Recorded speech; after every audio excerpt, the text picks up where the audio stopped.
Bienvenue dans ce journal. 170 millions de dollars pour la Guinée, c'est le montant retenu par le conseil d'administration du Fonds monétaire international qui vient de statuer sur le dossier Guinée. L'évolution des activités de la CENI sur les préparatifs des élections locales a été au centre des travaux de la 17e session du cadre de suivi de l'accord politique. Les acteurs ont tout de même salué et apprécié le travail de cette institution. C'est la saison du cyclisme guinéen. Le ton a été donné par le Premier ministre chef du gouvernement à Boké. Ils sont 37 cyclistes à compétir sur une distance de 117 km. Mesdames et messieurs, bonsoir. C'est le moment de faire le point sur les actualités de chez nous. La Guinée vient de bénéficier d'un appui financier de 170 millions de dollars du Fonds monétaire international. Ce montant s'étend sur 3 ans. Sur ce 17 millions de dollars pourraient être immédiatement décaissés pour permettre à la Guinée de poursuivre son programme national de développement. Boubacar Ba.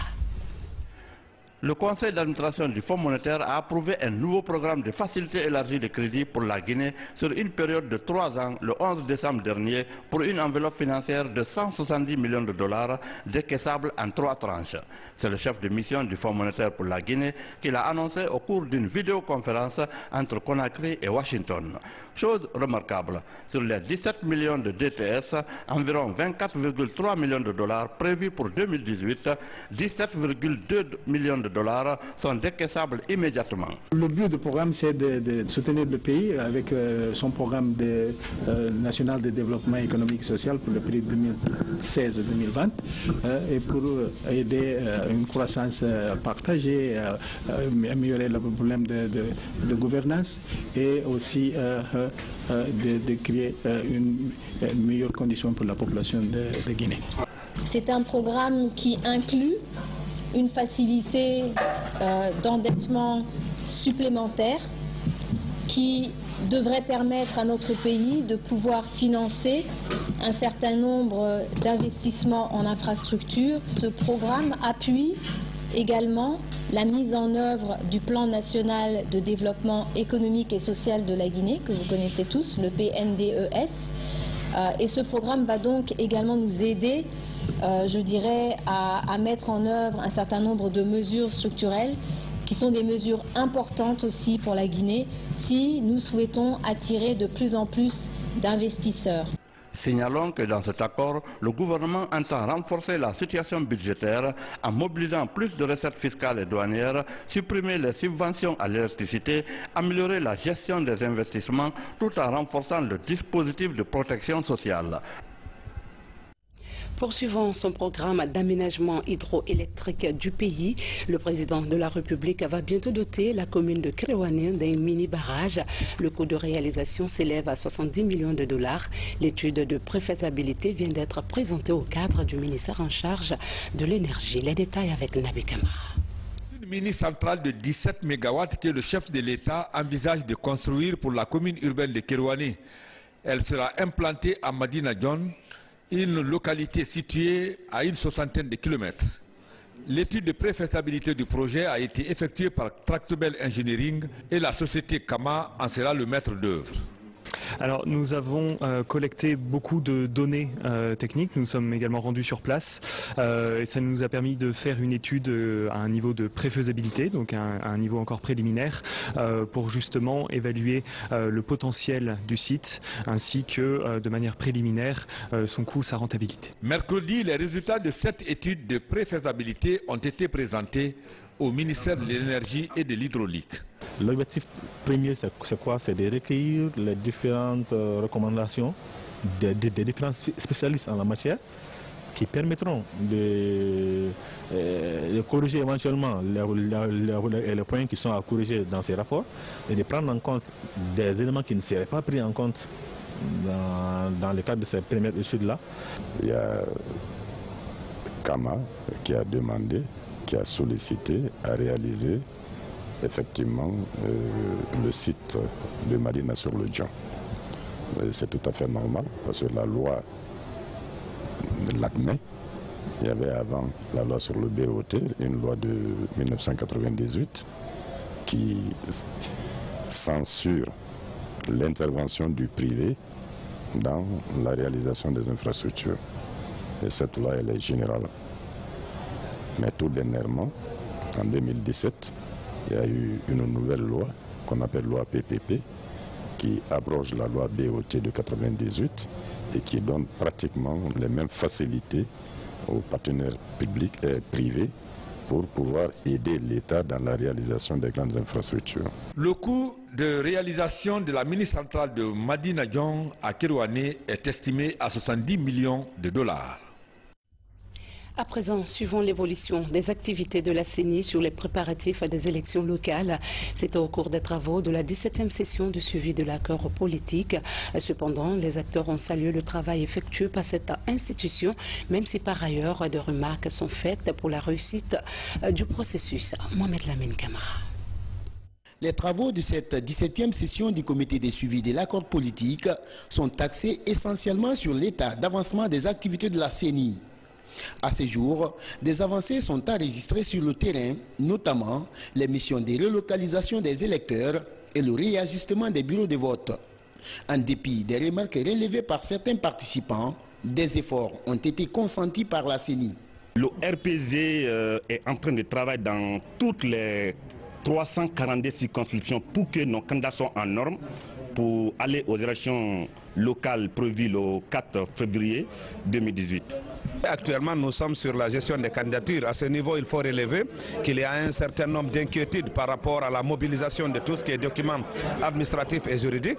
Et là, le président du comité de suivi a pris la décision de rencontrer son homologue de la justice, en plus de la circulaire qui a été déjà faite, pour que très rapidement des mesures urgentes soient prises, des mesures idoines, pour faire en sorte que le délai puisse être respecté, aussi bien par rapport au dépôt du dossier, mais que la tenue du scrutin le 4 février 2018. Le présidium, de son côté, a apprécié le travail abattu par la CENI en collaboration avec les partis politiques. Il a en outre salué le climat d'apaisement qui règne dans la cité.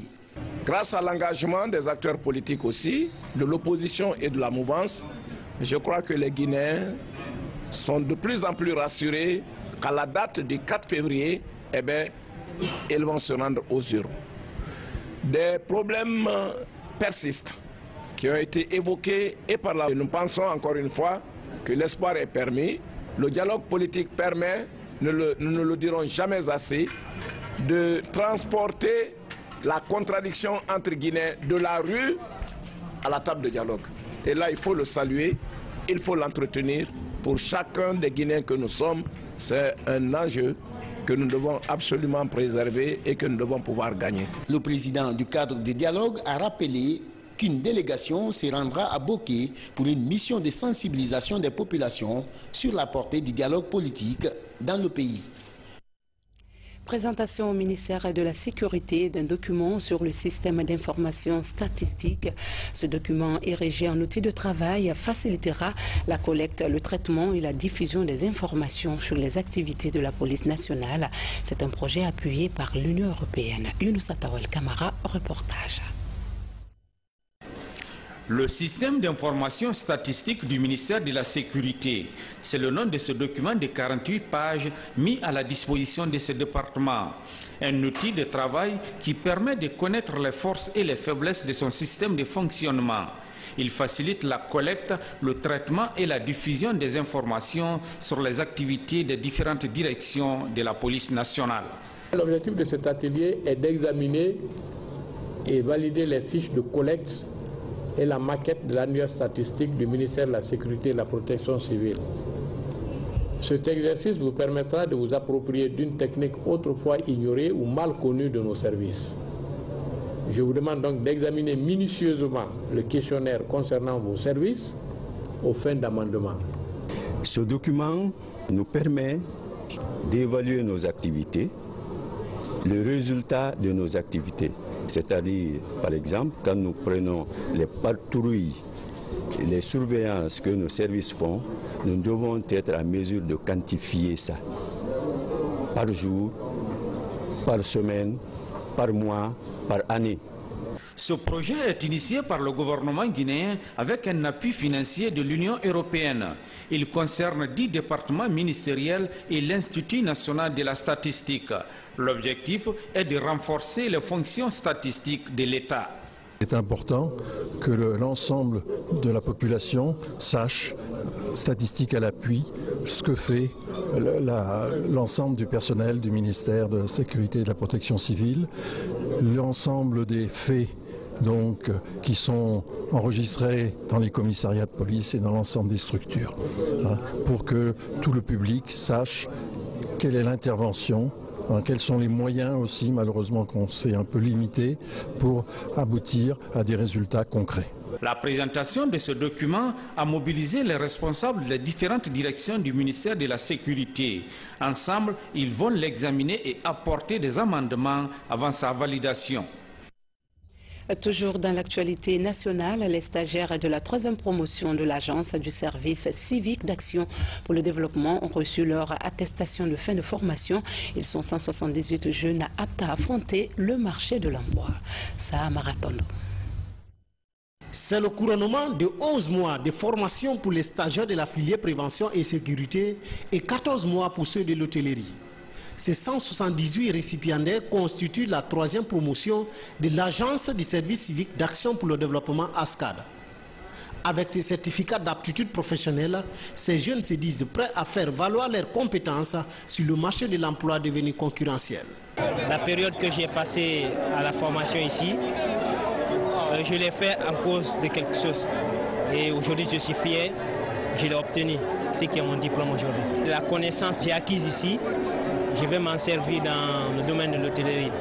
Pendant leur passage à l'ASCAD, ces apprenants ont à la fois bénéficié des cours théoriques et stages pratiques dans plusieurs entreprises de la place.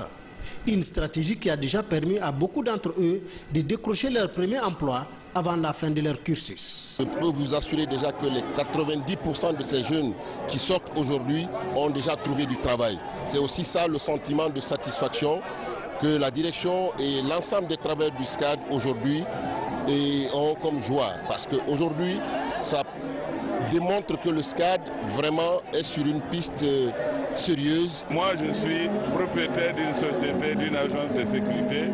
Je sais quelles difficultés nous avons dans la formation des agents, dans le respect de certains principes de sécurité. Ça nous fait des problèmes. Aujourd'hui, cette promotion ne trouvera pas d'inconvénients, tout comme l'autre. Avec le projet Booster les compétences pour l'employabilité des jeunes, l'Agence du service civique d'action pour le développement compte former plus de 1000 jeunes les 3 prochaines années. Un projet qu'elle compte réaliser par l'ouverture d'autres centres à l'intérieur du pays en faveur d'autres jeunes.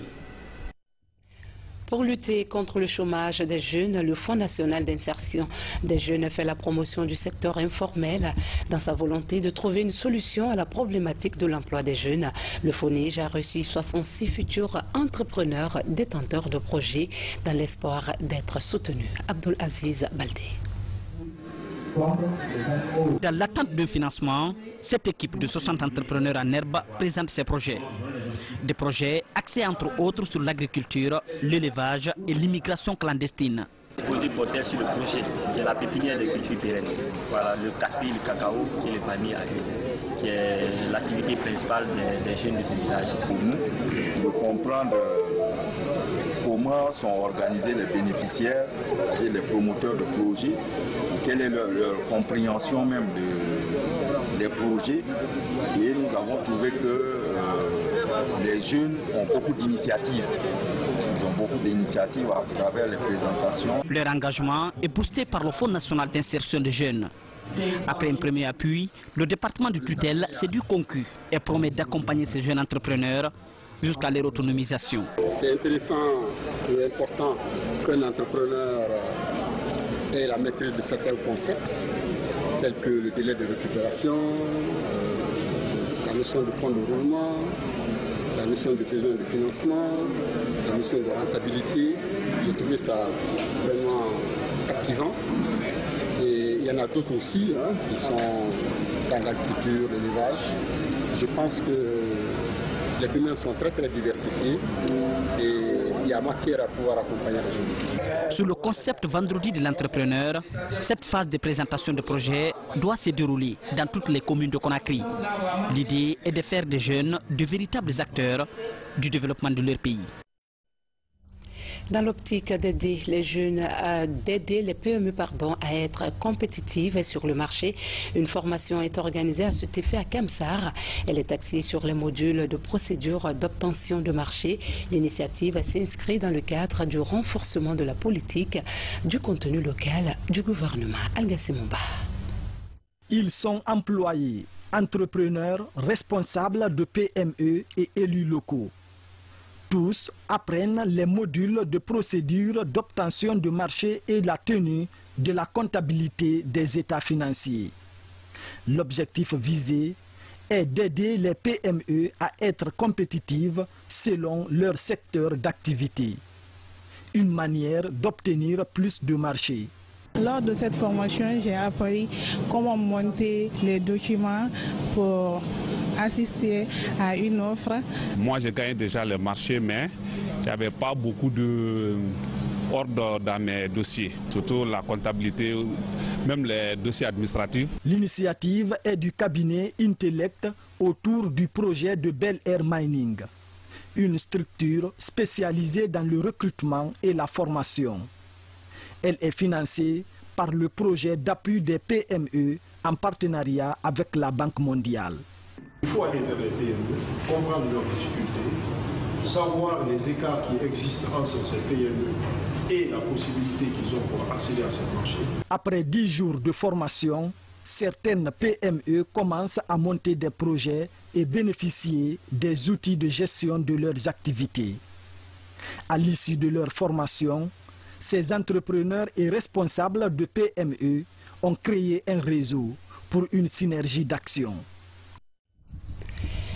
Et puis cette brève, avant de continuer, remise d'un important don de matériel informatique, de mobilier de bureau et de 13 véhicules ce vendredi au ministère de la Justice.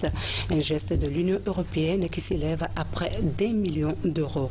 Nous y reviendrons plus en détail dans nos éditions à venir avec notre reporter Tcherno Younoussaba. Du côté de l'hémicycle, les membres des commissions loi, défense et sécurité sont en formation sur le droit humanitaire. Initiés par la Croix-Rouge, les parlementaires sont outillés sur la mise en œuvre des conventions internationales, notamment le rôle du Parlement dans la protection des droits humains. Djamokaba. La maîtrise des conventions internationales est un outil indispensable pour les députés guinéens.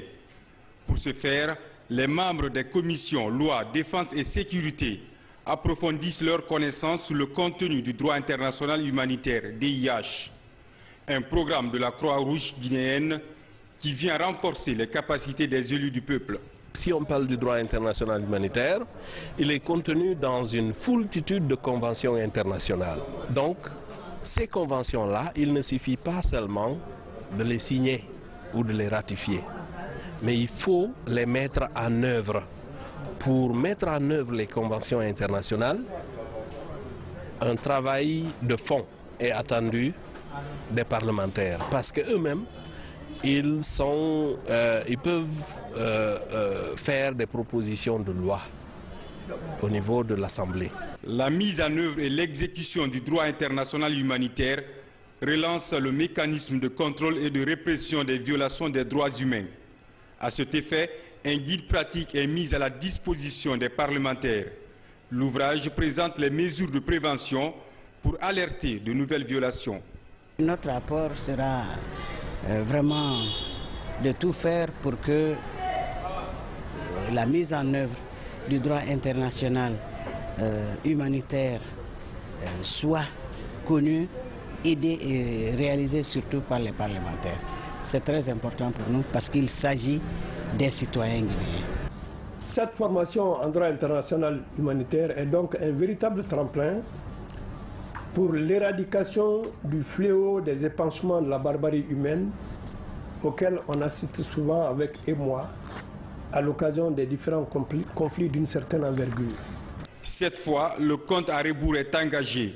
Ces députés des commissions loi, défense et sécurité se disent résolument déterminés à l'application systématique des prescriptions des conventions du DIH, une mesure qui devrait apporter à la Guinée de nombreux avantages tels que la mise en place d'une commission nationale chargée du DIH pour révolutionner le processus de réglementation.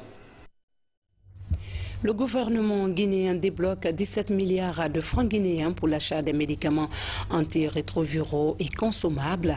Le geste est accompagné d'un appui logistique de 3 véhicules en vue d'une meilleure prise en charge des personnes vivant avec le VIH-Sida. Sœur de Kera nous signe ce reportage. C'est un don composé de véhicules tout-terrain ainsi que des médicaments et consommables. Il vise à améliorer les conditions de traitement et de suivi des personnes vivant avec le VIH-Sida.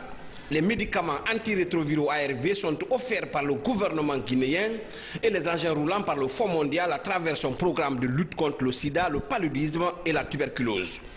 La coordination nationale de prise en charge sanitaire de la pandémie et les différentes antennes du centre DREAM sont les principaux bénéficiaires. Pour répondre aux besoins, au moins à 90% des besoins du patient, il faut aller à l'encontre du patient. Et pour faire ça, il faut se déplacer, aller sur le terrain. Je pense que ce véhicule nous permettra d'aller auprès des patients, répondre aux besoins du patient. D'une valeur de 18 milliards de francs guinéens, cet appui fait suite à certaines sollicitations du CNLS, Comité national de lutte contre le sida. Au nombre des attentes, garantir la disponibilité des ARV antirétroviraux sur l'ensemble du territoire national après la perte des stocks de la pharmacie centrale de Guinée dans l'incendie du mois de juin dernier. Quand une personne est infectée par le virus du sida, cette personne est condamnée à prendre ce médicament à vie. Et quand la personne prend son médicament correctement, tel que ça a été prescrit et indiqué par le médecin, et qu'il n'y a pas de rupture, dans un intervalle de 3 ans, la charge virale de cette personne est indétectable. Ça veut dire quoi? Que cette personne recouvre 100% sa santé et que la personne ne représente plus une menace pour la population pour contaminer les personnes saines. Le taux de prévalence du VIH en Guinée est estimé à 1,5%, l'un des plus bas de la sous-région ouest-africaine. Le Comité national de lutte contre le sida compte intensifier l'information et la sensibilisation pour réduire ce taux. Le stockage et la distribution de ces engins et intrants sont confiés à la pharmacie centrale de Guinée, PCG. Dans l'actualité également, le kilomètre 36 a constitué le clou de la semaine de mobilisation sociale contre le viol sur les filles mineures. 200 femmes ont été déployées dans cette campagne de sensibilisation contre les violences faites aux enfants. Ce programme vise à renforcer les mesures préventives. Safia Toukonde nous en dit plus. C'est en fanfare que le PK36 et ses 10 secteurs reçoivent l'équipe de Dr Makale Traoré. Elles sont du réseau des femmes africaines ministres et parlementaires et de la coalition des femmes et filles de Guinée. Au nombre de 200, elles ont pris d'assaut les quartiers du kilomètre 36 pour clôturer la semaine de mobilisation sociale lancée depuis une semaine. C'est un fléau qui est en train de fatiguer les familles en Guinée. Le viol d'une jeune fille est une chose, c'est un crime. Donc nous vous accompagnons dans cette campagne porte à porte que vous êtes en train de faire. Depuis le lancement de cette campagne, ces dames bravent les quartiers les plus enclavés de Conakry pour passer leur message, celui de préserver la vie et l'honneur de la jeune fille. L'équipe là est venue, la sensibilisation là est là pour aider nous les femmes. Comme on dit en Soso, donc vraiment ça vient nous aider, on le fait pour soi-même. Même après la semaine de la sensibilisation, petit à petit, nous on va continuer même avec le voisinage. La semaine de sensibilisation sociale contre le viol de filles mineures prend fin. À l'issue de ces journées, un document de politique de prévention et de prise en charge immédiate d'éventuels cas de viol et de violence sur la petite fille sera élaboré. La star française du rap, Booba, est déjà à Conakry. L'artiste va livrer un concert géant ce samedi au stade du 28 septembre. L'événement est intitulé Foot Concert, un concept de Tidiane World Music pour rendre hommage aux anciennes gloires du football guinéen. C'est une brève de Mikini Moussa Camara. Sport, Tour cycliste de Guinée. Le Tour a pris le départ à Boké avec au total 37 cyclistes. Ils ont parcouru une distance de 117 km entre Boké et Boufa. C'est le Premier ministre chef du gouvernement qui a procédé au lancement de cette première étape. Abdoulaye Diallo. Ce tour cycliste de Guinée, organisé à Boké, est placé sous le signe de la paix. L'initiative est du ministère des Sports, de la Culture et du Patrimoine historique. Le choix porté sur Boké révèle une signification particulière aux yeux des autorités locales de Kakandé. Qu'il me soit permis, Monsieur le Premier ministre, de vous rendre un hommage mérité à vous personnellement et à votre gouvernement pour cette initiative heureuse de relance dans notre pays du Tour du cyclisme en Guinée. Je voudrais souhaiter également, au nom des citoyennes et citoyens de la commune urbaine de Boké, plein succès et une pérennité totale dans cette nouvelle entreprise. Au total, 37 cyclistes, dont 2 Léonais, prennent part à ce Tour cycliste de Guinée. Au compte de la première étape, Boké-Bofa, sur une distance de 117 km, 11 cas d'abandon ont été signalés. Au sprint final, Mohamed Souaré de Kamsar est arrivé premier avec 3 heures 16 minutes 4 secondes. Suivi de Abdoulaye Bangoura de la même ville qui a fait 3 heures 16 minutes 8 secondes. Sidiki Kamara de Farana s'est classé 3e avec un chrono de 3 heures 16 minutes 12 secondes. Je suis très fier de moi, très fier de me coéquiper ici aussi. Avec eux, on s'est échappé, on s'est serré les coudes pour arriver jusqu'ici. Et puis, dès l'arrivée, j'ai agi et c'est le prix à payer pour moi, quoi. Cette manifestation sportive est un moyen sûr pour la consolidation de la paix, gage de tout développement. Je voudrais donc ici vous passer le message de son Excellence, Monsieur le Président de la République, Professeur Alpha Condé, que nous représentons ici pour vous transmettre ce message de paix et d'entente cordiale. C'est l'occasion pour moi de remercier et féliciter Monsieur le ministre des Sports et de la Culture qui a pris l'initiative d'organiser cette grande manifestation. Après cette première étape, les cyclistes sont attendus ce vendredi à Fria, en passant par Bofa et Tanene, pour le bonheur des amoureux du vélo. Puisqu'on parle de cyclisme, un journaliste turc est en séjour en Guinée. Son rêve est de traverser, tenez-vous bien, l'Afrique à vélo en vue de découvrir les merveilles culturelles du continent noir et les potentialités naturelles qu'elle regorge. Assiedou Bandiaï l'a rencontré pour vous. Hassan Söylemez est un journaliste turc qui se donne pour objectif de faire le tour des 54 pays de l'Afrique en moins de 5 ans. Cette dure mission qu'il effectue à vélo a commencé à Casablanca au Maroc depuis janvier 2017. À ce jour, Hassan a parcouru 7 pays de l'Afrique. Mon but, c'est d'aller dans tous les pays africains pour faire un documentaire. C'est de demander à tous les Africains c'est quoi leur rêve et c'est quoi leur espoir. Il dit parce que tous les documentaires qu'il a vus sur l'Afrique, personne n'a demandé le rêve des Africains et leur espoir. Afrika insanını gerçekten çok seviyorum. En Guinée, depuis le mois de novembre dernier, ce jeune journaliste a eu une audience avec le chef de l'État, le professeur Alpha Condé, en sa qualité de président en exercice de l'Union africaine. Une Afrique dont ce jeune est confiant quant à sa réussite. En Afrique, il y a un potentiel énorme. L'Afrique n'a pas besoin de l'Occident et autres. L'Afrique à elle-même peut se suffire. Qu'avec des petites choses, ils peuvent transformer cela avec quelque chose de plus moderne. En Afrique, dans le domaine du tourisme et des ressources naturelles et autres, l'Afrique est le continent le plus riche au monde. Le peuple africain, main dans la main, en travaillant ensemble, pouvait faire de l'Afrique prospère et que personne ne pourra contre cette prospérité. Dans tous les pays ou villages traversés, l'accueil et la sécurité sont de mise. Et partout, le journaliste a utilisé le gestuel pour communiquer avec l'ethnie ou le peuple rencontré. Sa mission est de faire entendre le peuple africain à travers le monde. Dans les prochains jours, Hassan quittera Conakry via les préfectures de Koya et Forcaria pour se rendre sur le territoire léonais. Bonne traversée donc à notre confrère. Avant les 12 coups de minuit du 31 décembre, notre rédaction jette un coup d'œil sur les événements qui ont marqué l'année 2017 à partir de ce soir.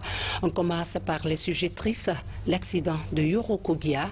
Le bilan officiel a été de 30 morts. Sous le choc, le chef de l'État, Professeur Alpha Condé, avait décrété une journée de deuil national et de prière. Suivez cette compilation de notre rédaction.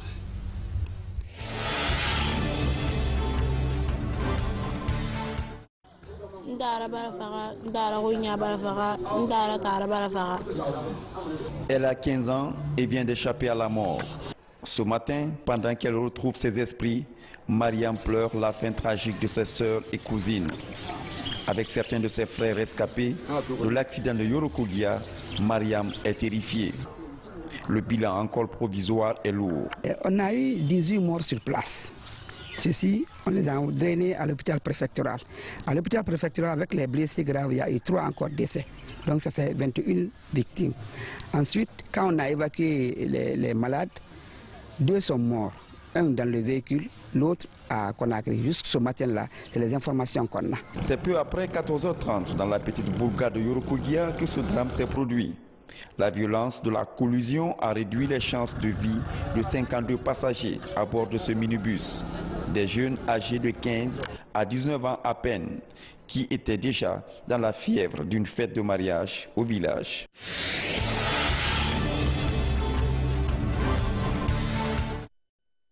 Au CHU Ignasline, 17 blessés des 2 accidents de la circulation survenus à Dubreka suivent des soins intensifs. Pour maximiser leurs chances de survivre, une équipe de spécialistes en traumatologie travaille pour leur meilleure prise en charge. Les malades, depuis leur arrivée, ils sont pris en charge déjà, ils reçoivent des médicaments. C'est pourquoi du jour au jour, il y a une certaine amélioration de leur état. Et parmi eux, il y a certains qu'on doit préparer aussi pour le bloc opératoire. Et d'autres, on va les traiter orthopédiquement. Et après ce traitement, ils pourront rentrer à la maison. Mais pour le moment, on garde tout le monde et puis on fait un bilan. Et ceux-là qui doivent rentrer au bloc, on va les préparer.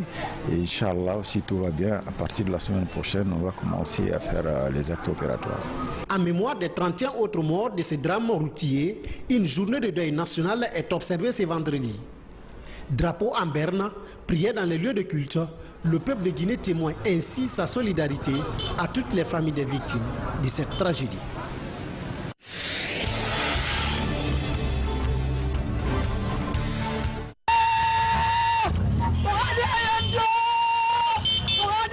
Les morts de la tragédie de Yorokogia se reposent au milieu de ces arbres. Tous, à l'exception du chauffeur du minibus et son apprenti dont les corps sont rendus à leur famille à Conakry. Le gouvernement, avec à sa tête le Premier ministre, est venu exprimer sa consternation et témoigner de la solidarité de la nation.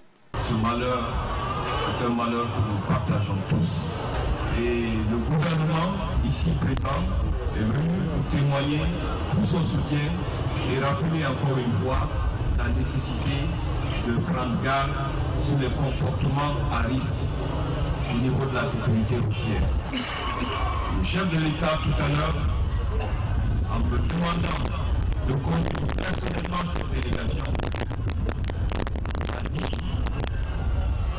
qu'il prendra des dispositions très prochainement afin de réduire les risques d'accidents sur nos routes pour préserver la vie de nos populations.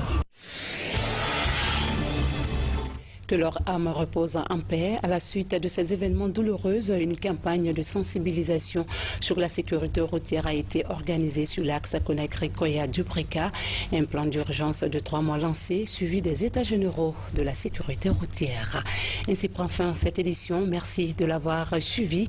Excellent suivi de programme et surtout soyez tolérants et vigilants dans la circulation. Bonsoir à tous.